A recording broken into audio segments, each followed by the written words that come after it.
seen like races like this last past midnight is because somebody freaking took a drive shaft and drove it into the track. Yeah, dirt track.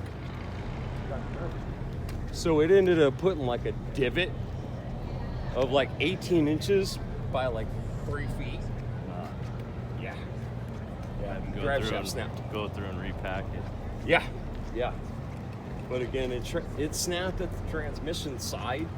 So at that point, the car literally like lifted up almost 6 feet over it.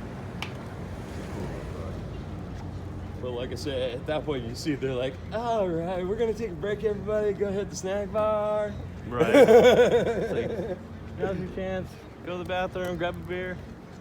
This is gonna take a little while tonight. Get a hot dog. Concession great. Is it concession stands here are amazing?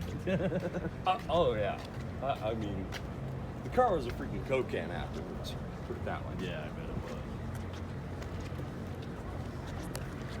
Burger King Crown. We still do that shit.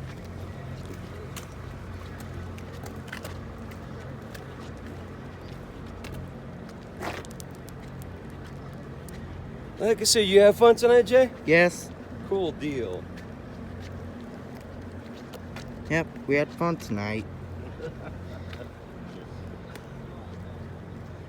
Look. You recording again?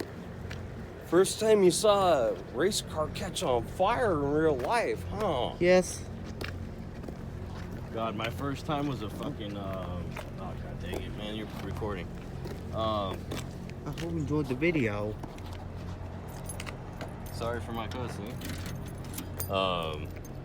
Yeah, my first car fire at a drag race was